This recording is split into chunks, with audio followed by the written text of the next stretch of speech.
Well, it certainly has been something of a party here on Squawk on this TGIF Friday here. How did those cliches go? Karen, Shree, Marty, Kirby, Jim, parting is such sweet sorrow, but all good things have to come to an end. Let's start the parting shots here and thoughts for the weekend. We got financial reform vote coming up in the Senate on Monday. Jim, what should we think over this weekend if we had to leave our viewers with one or two thoughts? Well, let me tell you, Bernie, the thing that I've got most on my mind is Iceland, because if Katla, the big volcano, blows, and it has blown every 100 years for 1,000 years, and it always frequently blows after the small volcano blows, if that happens, you're going to see a lot of disruption in the world economy, and you're going to see agricultural. I mean, you better buy all the agriculture you can if that happens. I have no idea if Katla's going to blow, but if Katla blows, it's going to change everything we're talking about here today. Well, I wasn't quite expecting meteorology, but he's certainly a man of his own thoughts. Kirby, how worried are you about Icelandic volcanoes? What he says is exactly right. You just read the research on it, and it's quite scary what the past eruptions of the large volcano have done to agricultural production around the world, to climate.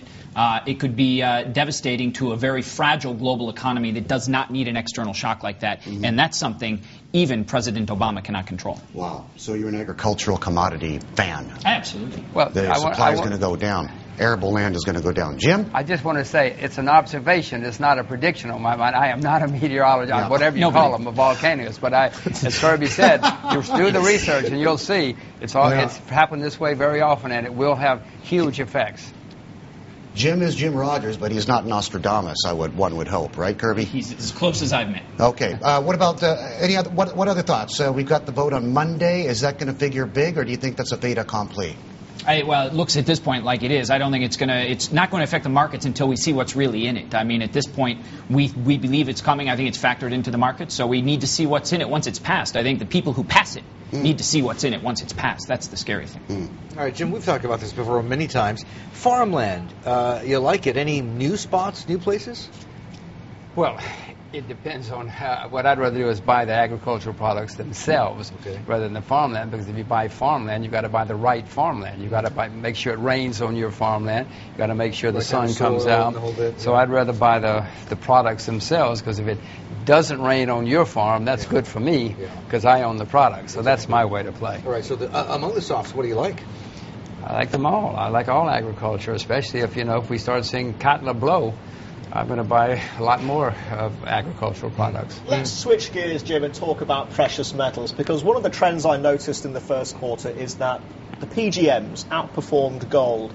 Are they looking more compelling as a bet if you're looking to take a punt on the precious metals? Yeah, I own them all, including gold, but silver is 70% below its all-time high. Gold is near its all-time high. Palladium is 70. These other precious metals are very, very depressed on a historic basis, while gold is making all-time highs in euros and in some currencies. No, I'd much rather buy silver than gold these days, but I'm not selling my gold.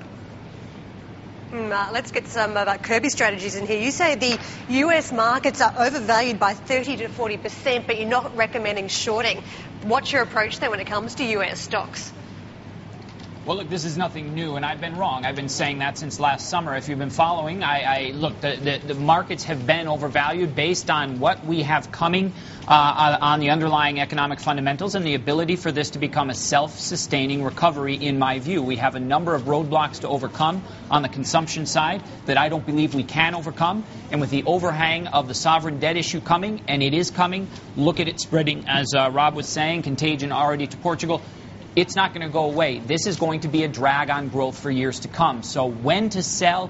When will equities revalue? How quickly will they revalue? That's a big question. I don't think it's a great trade. We're talking about a 5 to 10 year subpar growth period where equity markets are going to underperform, and it's going to be a very difficult investing environment. So when I say they're overvalued, I don't mean jump in, sell because they're coming right back. This market is defying gravity. It's crazy. It's very difficult to invest. Kirby, what would you...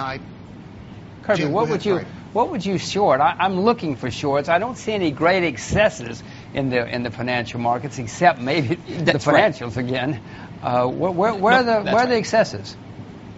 I think there are very few excesses when you say it like that. Nothing is in bubble territory. They're sort of technically slightly overbought. Nothing is in sort of second derivatives situations where we would definitely scream sell. I, like you, do not like the financials. I said it last week, pre-Goldman announcement. I think that even before that, they're getting to the point where there's not really much more upside there, and I think that there's a lot of risk now to the downside with headline risk especially, and I don't want to touch them. Shorting them is a different story. If you have profit in financials, take it. If nothing is screaming buy me out there, maybe this is time to cut a check and take that round-the-world tour with the missus that you've been denying yourself for the last 15 years or so. Why not? You got to live a little bit sometimes, you know? Not argue with that. Kirby, what about technology? I see that these technology stocks are having great earnings, and yet they're going down. And I haven't paid much attention. Is that a place to sell? Look, I'll tell you what. I don't know if it's a place to sell, but I'll tell you this. The idea that CapEx is going to drive the technology industry, I think, is being overplayed. Again, we're right now at the confluence of the implementation of stimulus around the world that is going to be taken out. So that we're not going to have consumption and we're not going to have CapEx to drive that. So I don't think tech is a screaming buy here. Shorting it, different story again. Kirby, always great.